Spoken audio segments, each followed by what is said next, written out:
Hay preguntas para amigos y hay preguntas para abogados. En este video podcast te contesto con calle, de una manera simple, sencilla, todas esas preguntas que tienes sobre situaciones de derecho que surgen día a día. Yo soy la licenciada Vivian Santiago Trinidad y esto es Abogados con Calle.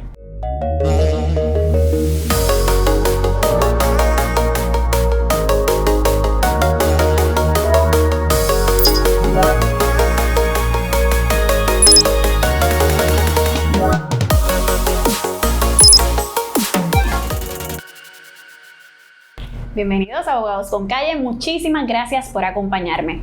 Hoy vamos a estar discutiendo un tema que me han solicitado muchísimos y es que si un patrono puede denegarle empleo a una persona por ser exconvicto. Otra pregunta importante e interesante que vamos a discutir en el día de hoy es si yo tengo antecedentes penales, convicciones, ¿cómo yo puedo proceder, cómo y cuándo puedo proceder a solicitar que esas convicciones se eliminen de mi récord? De igual modo, vamos a aprovechar y hablar sobre la ley de pirotecnia, esas cositas que a veces compramos y vendemos por ahí, por la calle. ¿Estaremos comprando algo que en efecto está violando esa ley de pirotecnia? Y obviamente para discutir este tema tan interesante relacionado al derecho penal, me acompaña el licenciado Luis Tomasini. Hola, buenos días, un placer siempre. No sé si decirte bienvenido porque estamos en tu oficina. No, gracias, bienvenido. Así que muchas gracias por abrirnos las puertas. Como mencioné al inicio, este asunto de los antecedentes penales es sumamente importante e interesante porque vemos cómo se limitan muchos derechos en este proceso, sobre todo en el contexto laboral, por hablar, ¿verdad?, de mi caso, que es lo que yo practico, y como te estaba comentando, tan recientemente como en julio del 2020, el caso de Garit Basaín versus Hospital Auxilio Mutuo. Este caso, para hacer el cuento largo corto, ¿verdad?, el doctor le deniegan privilegios en el hospital porque tiene convicciones. El doctor demanda alegando pues que eso es discrimen por condición social bajo la Constitución y también bajo la Ley 100, ¿verdad?, que es esta ley especial sobre discrimen en el empleo. Cuento largo corto, el Tribunal Supremo decide la condición de ser exconvicto no es una condición protegida bajo condición origen social y por tanto tampoco bajo la Ley 100 porque es un asunto voluntario. Y ahora quiero conversarlo con el licenciado porque yo respetuosamente difiero de la opinión de la mayoría del tribunal. ¿Por qué? Porque con algo tan sencillo de que tú eres tú y tus circunstancias, es bien común, por lo menos de lo que uno lee, que cuando una persona ¿verdad?, tiene un récord de delinquir, está asociado a un aspecto social. Esa persona tuvo limitaciones económicas, sociales, de educación, etcétera. Y pues no lo digo yo, ¿verdad?, abogada laboral, que me diga a mí el licenciado que maneja esto, si en efecto, pues sí, un asunto voluntario, pero hay que ir más allá del asunto de que sea voluntario. Dígame usted. Eso es así. Muchas gracias nuevamente. Estoy totalmente de acuerdo contigo en el sentido de que la condición que se crea, ¿verdad?, de convicto, ¿verdad?, es como tú dices, hay que ver a la persona en su entorno, ¿verdad?, cómo fue que se crió, si tuvo presentes figuras paternales, maternales que, ¿verdad?, que imprimieran esos valores de disciplina, ¿verdad?, de estudio.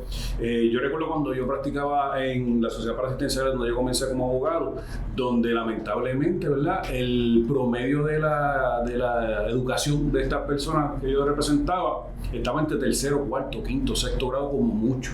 O sea que ahí básicamente uno ve que ese punto de la educación, ¿verdad?, y de que no se le inculquen esos valores, ¿verdad?, de respeto, de disciplina, de estudio, pues vemos entonces cómo se, ¿verdad?, buscando, ¿verdad?, una manera de echar hacia adelante, ¿verdad?, no teniendo ejemplos, ¿verdad?, ni paternos ni maternos, ¿verdad?, de éxito.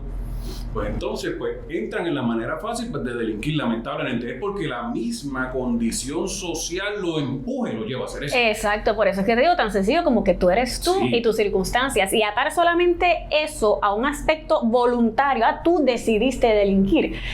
Para mí es demasiado escueto, demasiado superficial, ese tipo de opinión. Y antes de este caso había una sentencia, ¿verdad?, que no es vinculante en derecho, pero estaba ahí, que es el caso de Rosario versus Toyota, en el que ellos dijeron, mira, se tiene que analizar cuál fue el tipo de delito, con la naturaleza del trabajo, cuánto tiempo ha pasado, esa persona volvió a delinquir, o sea, no, si nos dejamos llevar por este caso de Bazaine, entonces no estamos creyendo en la rehabilitación, que también es un derecho constitucional que se promueve la rehabilitación.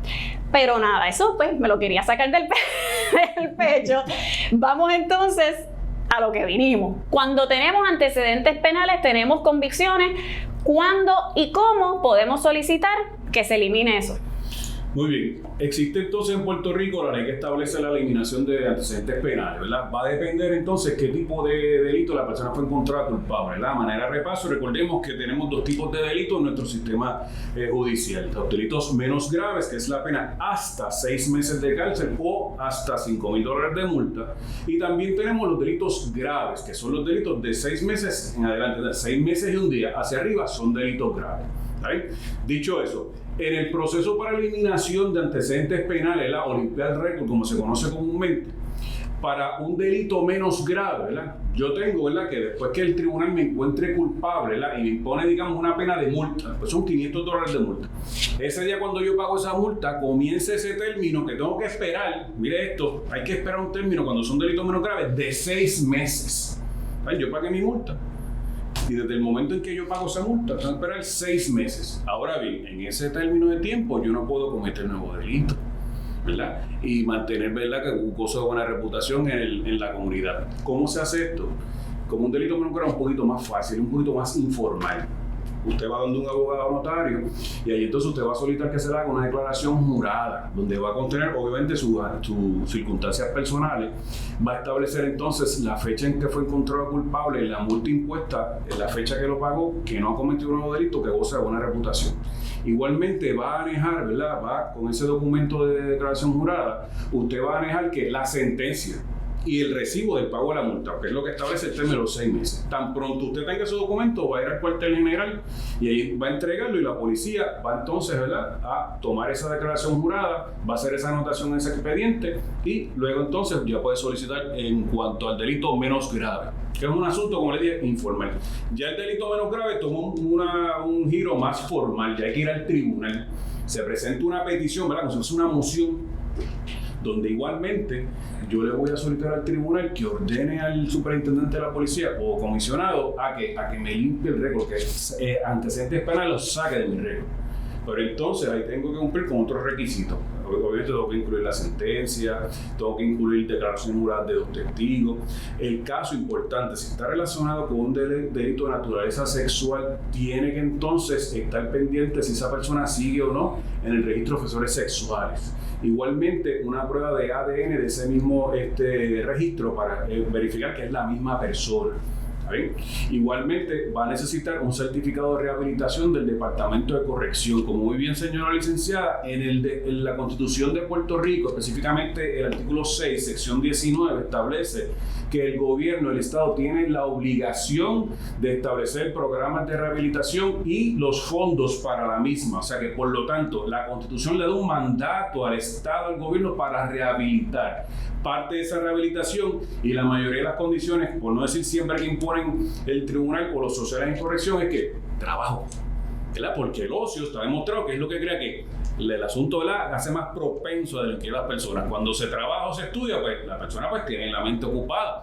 Así que, por lo tanto, en esos casos, volviendo al asunto del delito grave, una vez entonces se presenta ese documento, esa petición con esos documentos manejados y la declaración jurada, se va a celebrar una vista ante un juez y va a estar presente un fiscal y se va a sentar la persona que está pidiendo que le limpien el récord y le van a hacer las preguntas correspondientes y va a estar sujeto a un contrainterrogatorio del fiscal y también sus testigos. Y finalmente el juez, luego de haber evaluado toda la prueba, decide y emite, ¿verdad?, una resolución y ordenando al superintendente a limpiar el récord. Eso es para los delitos graves. Pero sí se puede, pero sepa usted que para los delitos graves, que había olvidado ese detalle, tiene que esperar 5 años. O sea, después de haber terminado de cumplir la sentencia, ya sea en reclusión o ya sea por una probatoria, ¿verdad?, sentencia suspendida, tan pronto termine ese de cumplir la sentencia, tiene que esperar 5 años para entonces comenzar el proceso de eliminación de antecedentes penales en casos de delitos graves. Y 2 cosas que me llaman la atención en medio de esta discusión es, número 1, que a pesar de ya uno cumplir con la convicción y pagar la multa, tienes que esperar más tiempo. Correcto. Entonces, uno lo ve como si fuera, qué sé yo, hasta como un double jeopardy. Se extiende el castigo porque no... Extender el castigo, claro está. No Entonces, cumplo, ¿verdad? Mi deuda con la sociedad, pues no, todavía tengo que esperar X tiempo. Si son menos graves son 6 meses, si son graves 5 años. Y que en el proceso de rehabilitación te digan, mira, tienes que trabajar, pero entonces tienes una decisión del Tribunal Supremo en el que dice, no, patrón no te puede denegar así sin más porque tú seas convicto, sin analizar la naturaleza de ese delito, porque digamos que el asunto fue, no sé, algún robo, lo que sea, de alguna bobería, y nada, y va a trabajar limpiando. Pues entonces vamos a ver la naturaleza, vamos a ver cuándo eso sucedió, cuánto tiempo ha transcurrido, pero eso le abre las puertas, literalmente a cerrarle las puertas a que puedan rehabilitarse, porque parte del trabajo, como bien mencionas, es bien importante en ese proceso. Pero bueno, perfecto. Ahora me gustaría discutir contigo, porque ya últimamente desde Thanksgiving estamos escuchando los fuegos artificiales, aunque no sabemos si son tiros, porque a veces, ¿verdad? Este país está así como en un estado especial. Y viene la pregunta, oye, no sé, la gente está vendiendo cositas por ahí, uno compra, vende. Hay una ley de pirotecnia de Puerto Rico. Lo que estamos comprando, vendiendo, ¿es legal? En Puerto Rico existen 2 leyes que atienden este asunto, ¿verdad? Sobre los explosivos. Está, valga la redundancia, la ley de explosivos de Puerto Rico y la ley de pirotecnia.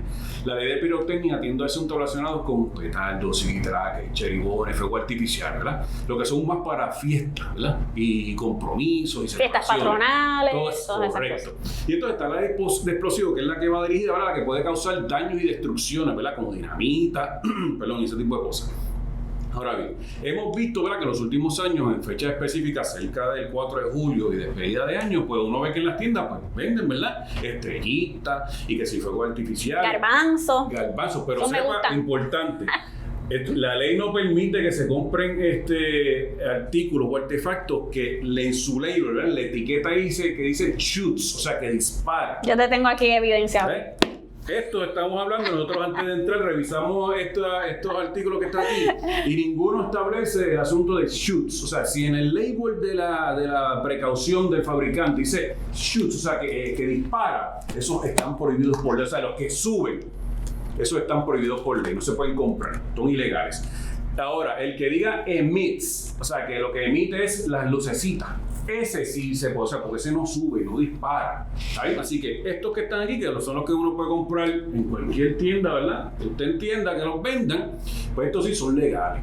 ¿Sabes? Ahora bien, si una persona, ¿verdad? Está la ley de pirotecnia, si una persona, ¿verdad?, es encontrada en posesión, fabricación, venta, transportación de esos artículos que están prohibidos, podría cometer delito menos grave o grave. Pero ¿por qué puedo meter los dos? Porque va a depender de la cantidad. Delito menos grave si tiene hasta 10 unidades. Una multa de $500, ¿verdad? O hasta 6 meses de cárcel. Ahora bien, si tienen más de 10 unidades, entonces estamos hablando de un delito grave, que conlleva una pena de 1 año y 6 meses, perdón, de 6 meses y 1 día a 1 año y 3 meses. ¿Está bien? Delitos graves. ¿Okay? Así que importante cuando vaya a comprar, si los desea comprar, verifique que los que usted vaya a comprar en su tienda digan emits. Si dice shoots, pues tenga cuidado porque esos son los ilegales. ¿Saben? Los que vemos, los volteros, los fuegos artificiales. Pero mire, las estrellitas están en la ley. Las luces de bengala también. Los buscapiés también. Las bolitas, las botitas estas de pop-up también. Eso está dentro de la ley. Como le dije, vuelvo y repito, los que suben, los que se elevan, esos están prohibidos por ley. Así que vamos a evitar adicional, ¿verdad?, a la pandemia, pues problemas con esto. Y de hecho no se pueden vender todo el tiempo. Correcto, hay limitaciones. Las personas que lo venden, eso es un periodo en específico relacionado al 4 de julio, la constitución del 4 de julio, perdón, de la Declaración de Independencia del 4 de julio y el periodo navideño. Fuera de eso, estos artículos durante esos únicos periodos que son legales, fuera de ellos son ilegales. Así que dicho eso, aportarse bonito. Licenciado, muchísimas gracias. Gracias por la invitación. Nuevamente y por permitirnos estar aquí, claro, con las debidas precauciones. Todos recuerden que todo lo discutido en este video podcast no puede ser considerado una opinión legal y que usted debe consultar con su abogado de preferencia. De igual modo, recuerde seguirnos en las redes sociales. Yo soy la licenciada Vivian Santiago Trinidad y esto fue Abogados con Calle. Chao.